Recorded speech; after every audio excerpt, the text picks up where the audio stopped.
Good morning students. Apala online education में आपका स्वागत है। मैं लता शर्मा। आज का हमारा टॉपिक है अलंकार। तो सबसे पहले जानिए अलंकार का अर्थ और परिभाषा। तो देखिए, अलंकार का अर्थ होता है आभूषण, जो तत्व काव्य की शोभा बढ़ाए, जो तत्व काव्य में चमत्कार उत्पन्न करे, उसी को अलंकार कहा जाता है।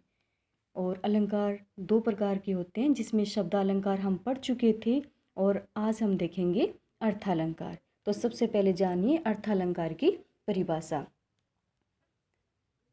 देखिए, जैसे कि अर्थालंकार के नाम से स्पष्ट हो रहा है कि जहाँ काव्य में अर्थ में अलंकार हो, जहाँ काव्य में अर्थ में अलंकार हो और जिस अर्थ में अलंकार है उसका पर्यायवाची शब्द रख देने पर भी अलंकार नष्ट नहीं होता हो, अलंकार खत्म नहीं होता हो, वहाँ पर अर्थालंकार होता है। तो अर्थालंकार की परिभाषा देखिए। काव्य या कविता में अलंकार का सौंदर्य अर्थ में निहित हो और काव्य में प्रयुक्त शब्द का पर्याय या समानार्थी रखने पर चमत्कार बना रहता हो, वहाँ पर अर्थालंकार होता है।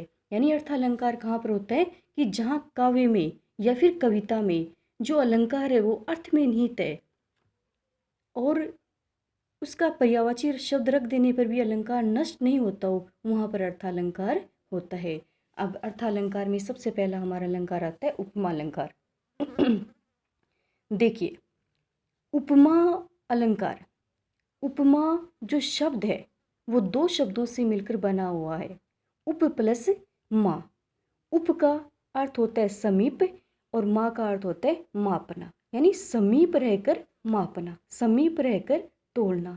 तो उपमा अलंकार में एक उपमेय आएगा और एक उपमान आएगा। दोनों अलग अलग हैं, दो वस्तु अलग अलग हैं, दो व्यक्ति अलग अलग हैं, लेकिन दोनों की बराबरी कर दी जाए, दोनों की जहाँ पर तुलना कर दी जाए, वहाँ पर उपमा अलंकार होता है। देखिए परिभाषा।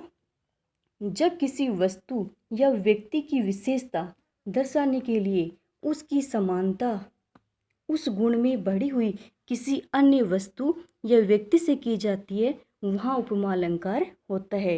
यानी उपमेय की तुलना जहाँ उपमान से की जाएगी, एक वस्तु की तुलना जहाँ दूसरी वस्तु से की जाएगी, प्रस्तुत की तुलना जहाँ अप्रस्तुत से की जाती है, वहाँ पर उपमा अलंकार होता है।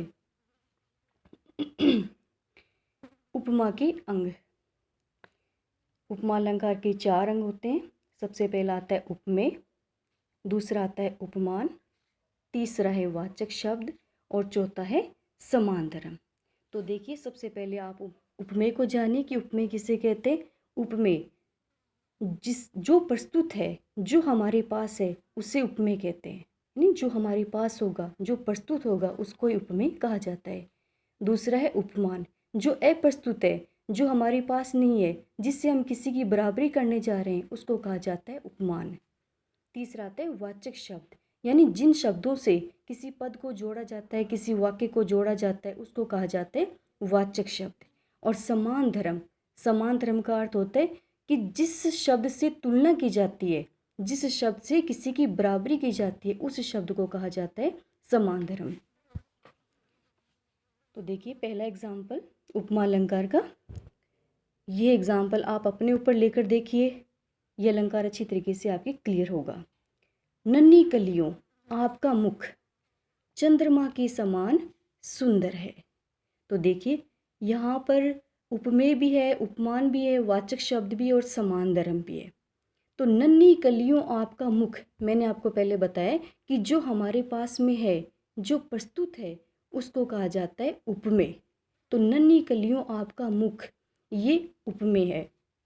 दूसरा है उपमान, यानी चंद्रमा, चंद्रमा यहाँ पर उपमान है। चंद्रमा यहाँ पर उपमान है, यानी ये अप्रस्तुत है।